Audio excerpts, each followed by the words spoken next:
বিশ্বময় ছড়িয়ে ছিটিয়ে আছে আল্লাহর সৃষ্টির লীলা রহস্য। এই সৃষ্টি রহস্য ও ঐতিহাসিক নিদর্শনাদি মানুষকে হাতছানি দিয়ে ডাকছে প্রতি মুহূর্ত। বিখ্যাত পর্যটক ইবনে বতুতা বলেছেন, ভ্রমণ স্রষ্টার সৃষ্টি রহস্য জানায়। ভ্রমণ আমাদের আত্মবিশ্বাস বাড়ায়। প্রত্যেক মানুষেরই সাধ্য অনুসারে কাছে কিংবা দূরে ভ্রমণের মাধ্যমে স্রষ্টার বৈচিত্র্যময় সৃষ্টিকে দেখে অন্তরকে বিকশিত করা উচিত। মহান আল্লাহর বিশাল সৃষ্টি দর্শন, উপার্জন, জ্ঞান আহরণ, রোগ নিরাময় এবং আত্মশুদ্ধির জন্য ভ্রমণ করার নির্দেশ রয়েছে ইসলামে।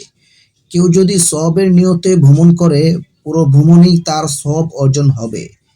জ্ঞান অর্জনের জন্য স্বামী স্ত্রী সপরিবারে বা দলবদ্ধভাবে ভ্রমণে বা পর্যটনে যাওয়ায় কল্যাণ ও পুণ্য নিহিত রয়েছে। পৃথিবী জুড়ে রয়েছে আল্লাহর কুদরতের নানা কীর্তি। এসব দেখে মানুষ চিন্তা ও গবেষণা করবে, দৃঢ় করবে ঈমান ও আমল। তবে কোনো খারাপ উদ্দেশ্যে সফর করার অনুমতি ইসলাম প্রদান করেনি। সফরের প্রতি ইসলাম কখনো নিরুৎসাহ করেনি। পবিত্র কোরআনে অসংখ্য আয়াতে দেশ-বিদেশে ভ্রমণের প্রতি তাগিদ দেওয়া হয়েছে। এক আয়াতে আল্লাহ বলেন, বলো তোমরা পৃথিবীতে পরিভ্রমণ করো এবং দেখো তোমাদের আগের লোকদের কি পরিণাম হয়েছিল। তাদের বেশিরভাগই ছিল মুশরিক। সূরা রুম আয়াত ৪২। ভ্রমণে চিন্তার জগৎ প্রসারিত হয় এবং এতে থাকে শিক্ষণীয় উপাদান। ভ্রমণে এই শিক্ষণীয় দিকটার প্রতি কুরআন বিশেষ নজর দিয়েছে। ইরশাদ হয়েছে, বলে দাও তোমরা পৃথিবীতে পরিভ্রমণ করো, অতঃপর দেখো যারা সত্যকে মিথ্যা বলেছে তাদের পরিণাম কি হয়েছিল। সূরা আনআম আয়াত ১১। মূলত সফরের মাধ্যমে দেশ-বিদেশের নানা বৈচিত্র্য বিষয় অবলোকন করে জীবনের পাথেয় সঞ্চয় করা খুবই সহজ। সফরের কারণে মানুষের চোখ কান খুলে যায়, সত্য সঠিক পথ ও পন্থা গ্রহণে সহায়ক হয়।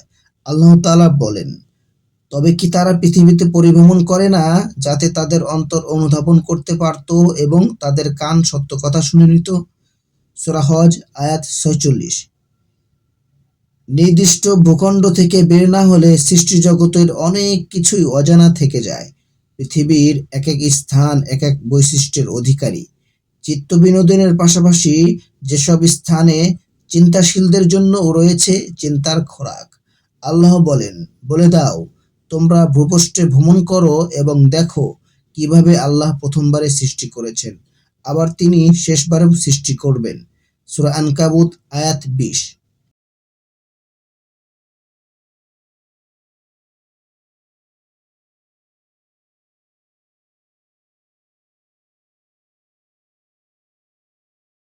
कय्यूम जमील खान।